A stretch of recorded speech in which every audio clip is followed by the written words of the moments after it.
नमस्ते बच्चों, CLE's के CBSE स्कूल चिक्कोड़ी कक्षा 6 में एक बार फिर से आप सभी का स्वागत है। आशा करती हूँ कि आप सब लोग ठीक और स्वस्थ हैं।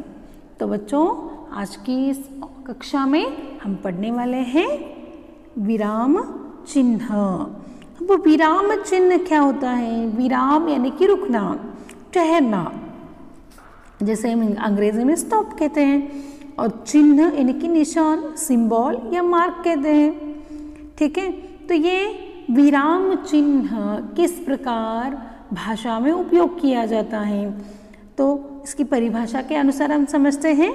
लिखते समय भावों के अनुसार रुकने के लिए जो चिन्ह लगाए जाते हैं उन्हें विराम चिन्ह कहते हैं। लिखते समय, जब हम मौखिक भाषा यानी कि बोलते समय हमारे भावों के अनुसार हम उन चिन्हों का नाम लेते हैं क्या?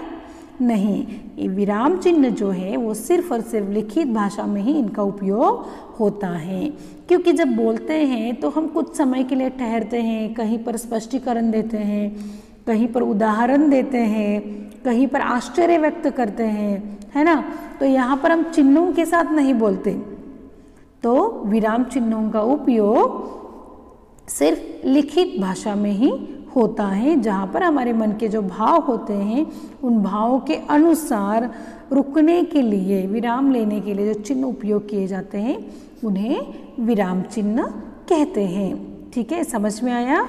लिखते समय यानी कि लिखित भाषा में, राइटिंग में ही हम अपने भावों को विचार करते समय इन चिन्हों को, इन सिंबलों को क्या करते हैं, हम लगाते हैं। ठीक है, तो देखिए यहाँ पर एक उदाहरण दिया है बच्चों मैंने।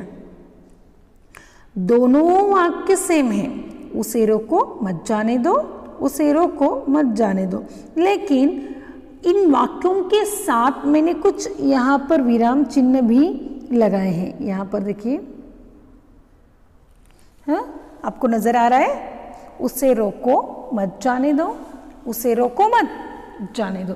लेकिन देखें, इन विराम चिन्हों के अनुसार यहाँ पर बोलने का तरीका ही बदल गया। उसे रोको मत जाने दो, यानी कि इस वाक्य से हमें ये समझ में आता है यहाँ पर क्या, कौन सा संकेत मिल रहा है? कौन सा संकेत मिल रहा है बच्चों? रोकने का। हाँ, उसे जाने नहीं देना है, हमें उसे क्या करना है? रोकना है। लेकिन वही वाक्य देखिए, दूसरे टाइम पर मैंने दोहराया है, लेकिन विराम चिन्ह जो है वो अलग जगह पर लगाई है। मतलब हमें रुकना कहाँ है, वो अलग जगह है। देखिए, पहले वाक्य में उसे रोको, यहाँ विराम चिन्ह आया है, उसे रोको मत जाने दो। समझ में आया? उसे रोकना है, जाने नहीं देना है। लेकिन सेम वाक्य देखो, उसे रोको मत जाने दो, उसे रोको मत जाने दो। यहाँ पर उसे नहीं रुकना है, उसे जाने देना है। पहले वाक्य में क्या संकेत मिलता है? रुकने का संकेत मिलता है। ठीक है, दूसरे वाक्य में उसे हमें रोककर नहीं रखना है, उसे जाने का संकेत मिलता है, उसे रोको मत जाने दो। समझ में आया? विराम चिन्ह से कितना बड़ा बदलाव इस वाक्यों में आता है। एक सेम दिख रहा है, वाक्य में दिखने में तो सेम दिख रहा है, लेकिन विराम चिन्ह जहाँ पर हमने लगाए हैं उसी वजह से क्या होता है, यहाँ पर भाव यानी कि अर्थ में बदलाव आ जाता है। ठीक है बच्चों, तो चलिए विराम चिन्हों को देखते हैं। पहला विराम चिन्ह है पूर्ण विराम। वाक्य पूर्ण होने के बाद पूर्ण विराम दिया जाता है। वाक्य के खत्म होने के बाद हम क्या करते हैं? पूर्ण विराम देते हैं। जैसे राम एक अच्छा लड़का है, राम एक अच्छा लड़का है। यहाँ पर पूरा वाक्य हुआ है, पूर्ण हुआ है, इसीलिए हमें यहाँ पर एक दंडा दिया है। इसे हम क्या कहते हैं? दंडा। क्या कहते हैं बच्चों? दंडा कहते हैं। हाँ, तो ये पूर्ण विराम क्या है? इसका नाम पूर्ण विराम, और हिंदी में इसे दंडा कहते हैं। तो वाक्य पूर्ण होने के बाद हमें क्या करना है? वहां एक दंड देना है। हाँ, समझ में आया? वह 10वीं कक्षा में पढ़ता है। हाँ, वह 10वीं कक्षा में पढ़ता है। तो हम यहाँ पर वाक्य पूर्ण होने के बाद पूर्ण विराम दिया है। ठीक है, दूसरा जो चिन्ह है विराम चिन्ह में से दूसरा चिन्ह जो है वो है प्रश्नवाचक चिन्ह। वो प्रश्नवाचक यानी कि प्रश्न, क्वेश्चन मार्क है ना। अब क्वेश्चन मार्क कब बोध होता है क्वेश्चन का? जब हम प्रश्न किसी को पूछते हैं। ठीक है, जब किसी वाक्य में प्रश्न पूछने का बोध हो उसे प्रश्नवाचक चिन्ह कहते हैं। वाक्य वहां हमें दिख रहा है लेकिन वहां पर बोध किसका हो रहा है? प्रश्न पूछने का बोध हो रहा है ना। जैसे कि तुम क्या कर रहे हो, तुम क्या कर रहे हो, तुम्हारा नाम क्या है ना। हम सामने वाले को क्या कर रहे हैं? प्रश्न पूछ रहे हैं। तो लिखित भाव में, लिखित रूप में इस प्रकार का हम क्या करते हैं, यहाँ पर चिन्ह देते हैं। क्या करते हैं? चिन्ह। ठीक है, ऐसा चिन्ह। ओके, आगे देखिए, अल्प विराम। अल्प विराम, जहाँ थोड़ी देर रुकना पड़े वह अल्प विराम लगाया जाता है। अर्थात एक से अधिक वस्तुओं को दर्शाने के लिए अल्प विराम चिन्ह का उपयोग किया जाता है। वाक्य पूर्ण होने के बाद हम कौन सा चिन्ह लगाते हैं बच्चों? कौन सा? पूर्ण विराम। करेक्ट, कौन सा चिन्ह लगाते हैं? पूर्ण विराम। ओके, लेकिन वाक्य में अगर हमें थोड़ी देर के लिए रुकना है, ज्यादा देर के लिए नहीं, थोड़ी देर के लिए रुकना है, तो हम वहां पर कौन सा चिन्ह लगाते हैं? अल्प विराम, जिसे हम अंग्रेजी में क्या कहते हैं? कॉमा कहते हैं। क्या कहते हैं? कॉमा कहते हैं। और उदाहरण दर्शाने के लिए भी हम क्या करते हैं? अल्प विराम चिन्ह का उपयोग करते हैं। जैसे कि संख्या हो 1 2 3 4, हाँ, कक्षा हो, बच्चों के नाम हो, तो वहाँ पर हम क्या करते हैं? अल्प विराम चिन्ह का उपयोग करते हैं। जैसे कि यहाँ पर देखो, राम, लक्ष्मण, सीता और हनुमान। यहाँ पर राम के बाद लक्ष्मण के बाद अल्प विराम, सीता और हनुमान के रूप में पूजे जाते हैं। भगवान के रूप में है बच्चों। यहाँ पर राम, लक्ष्मण, सीता और हनुमान भगवान के रूप में पूजे जाते हैं। ठीक है, दूसरे वाक्य में देखिए, सतीश, पूजा, रोहन और राजू खेलने गए। तो यहाँ पर ऑप्शंस हैं, तो जहाँ पर ऑप्शंस आते हैं वहाँ पर हम क्या करते हैं? अल्प विराम का उपयोग करते हैं। ठीक है, अब यहाँ पर दूसरा जो विराम है वो है अर्ध विराम। वो दिखने में अल्प विराम के जैसे ही होता है लेकिन उसके ऊपर एक छोटी सी टीकी होती है, हाँ, जिसे हम अर्ध विराम कहते हैं। इसकी परिभाषा इस प्रकार है, देखिए, जहाँ अल्प विराम की अपेक्षा कुछ अधिक देर रुकना पड़ता है।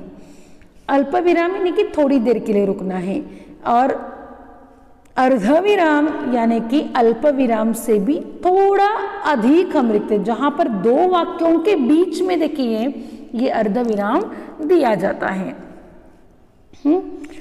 खूब मन लगाकर पढ़, परीक्षा निकट आई है, यानी कि इस वाक्य में आप देख रहे हो दो वाक्य हैं। खूब मन लगाकर पढ़, परीक्षा निकट आई है, इसलिए यहाँ पर क्या किया गया है? अर्ध विराम दिया गया है।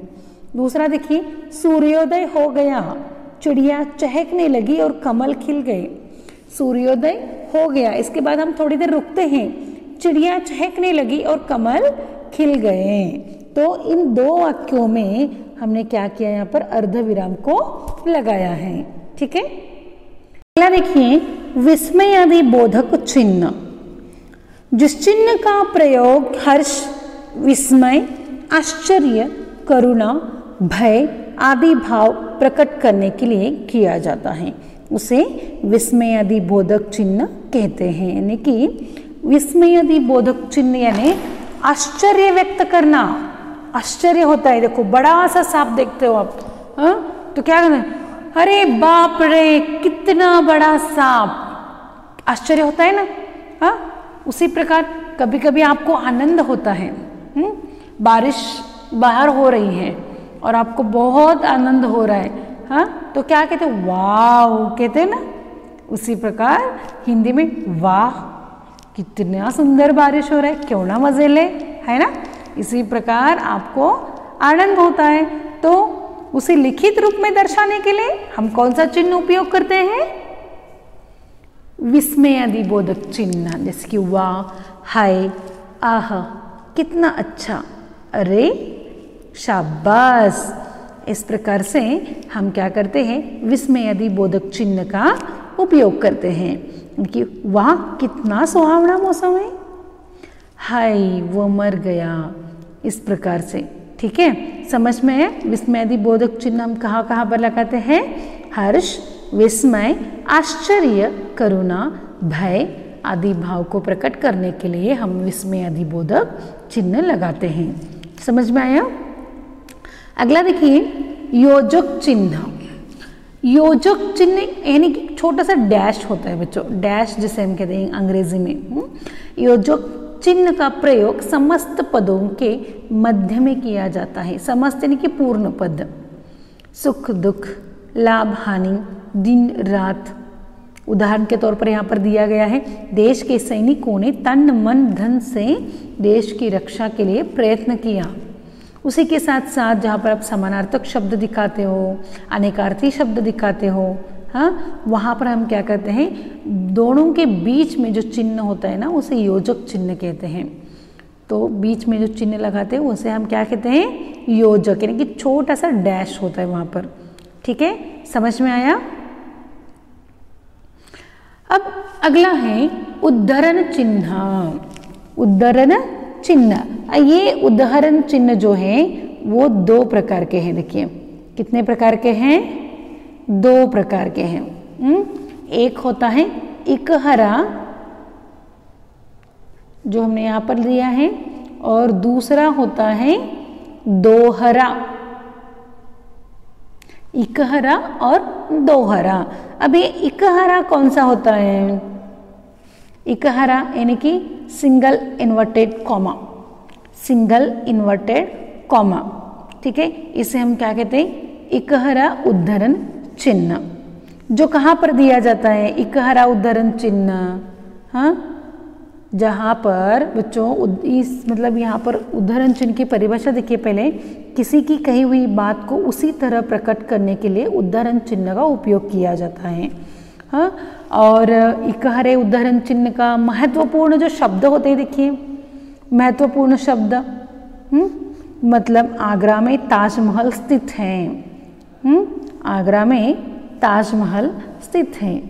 आगरा में ताजमहल, ताजमहल को क्या करते हैं हम? सिंगल इन्वर्टेड कॉमा में डालते हैं, यानी कि एकहरा उद्धरण चिन्ह में डालते हैं, है ना। तो ये जो मतलब महत्वपूर्ण बातें जो होती हैं हम क्या करते हैं, जिसमें कवि का नाम हो सकता है, देश का नाम हो सकता है, किसी वास्तु का नाम हो सकता है, किसी ग्रंथ का नाम हो सकता है, वो इकहरे उद्धरण चिन्ह में आता है। और यहाँ पर मैंने एक उदाहरण दिया जो दोहरे उद्धरण चिन्ह का है। राम ने कहा सत्य बोलना सबसे बड़ा धर्म है। सत्य बोलना सबसे बड़ा धर्म है। देखिए यहाँ पर दोहरे उद्धरण चिन्ह का उदाहरण दिया है यहाँ पर। तो किसी की कही हुई बात को जैसा है वैसा लिखना। अब राम ने कहा, हमें पता रहता है कि राम ने क्या कहा। तो भगवान राम जो है वो कहते हैं कि सत्य बोलना सबसे बड़ा धर्म है। वो तब क्या कहा हुआ कहना है, और आज क्या करते हैं हम, उनकी जो कही हुई बात है वो आज जैसा है वैसा हम लिखते हैं। तो उन्हें हम कहाँ पर लिखेंगे? डबल इन्वर्टेड कॉमा में। ठीक है, यानी कि दोहरे इकहर उद्धरण चिन्ह में। ठीक है, समझ में आया? अब अगला जो चिन्ह है वो है कोष्टक चिन्ह। कोष्टक यानी कि क्या होता है? ब्रैकेट जिसे आप बोलते हो अंग्रेजी में। ब्रैकेट्स, जो यहाँ पर 3 प्रकार के ब्रैकेट्स हैं। देखिए कोष्टक चिन्ह का प्रयोग अर्थ को अधिक स्पष्ट करने के लिए शब्द अथवा वाक्यांश को कोष्टक के अंदर लिखकर किया जाता है। यानी कि हम कुछ बता रहे हैं। विश्वामित्र कौन है? विश्वामित्र कौन थे? क्रोध में कांपते हुए, यानी कि ज्यादा क्रोध करने वाले कौन थे? विश्वामित्र थे, इसीलिए क्रोध में कांपते हुए, जिसे हम ब्रैकेट में डालते हैं। राम के अनन्य भक्त कौन थे? हनुमान जी, जिसे हमने ब्रैकेट में डाला है यानी कि कोष्टक चिन्ह में डाला है। अब ये 3 कोष्टक चिन्ह जो है वो गणित में यानी कि मैथ्स में भी इसका ज़्यादातर उपयोग किया जाता है। ठीक है बच्चों, समझ में आया कोष्टक चिन्ह कहाँ कहाँ पर उपयोग करते हैं। ऑप्शनल में जो हम लिखते देखे हो उन्हें हम ब्रैकेट में डालते हैं ना, वैसा। ठीक है, तीसरा अगला है, देखिए विवरण चिन्ह। किसी बात का उत्तर विवरण या उदाहरण अगली पंक्ति में देना है, यानी कि स्पष्टीकरण, उसे विवरण चिन्ह का उपयोग किया जाता है। यानी कि वचन के 2 भेद हैं, आम के फायदे निम्न हैं, इस प्रकार से नीचे क्या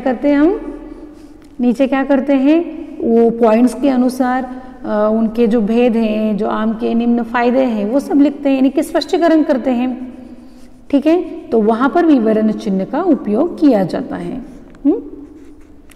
तो इसी के साथ बच्चों ये विराम चिन्ह का जो भाग है ये यहीं पर समाप्त होता है। आपको इस विराम चिन्ह को आपके व्याकरण बुक में लिखना है।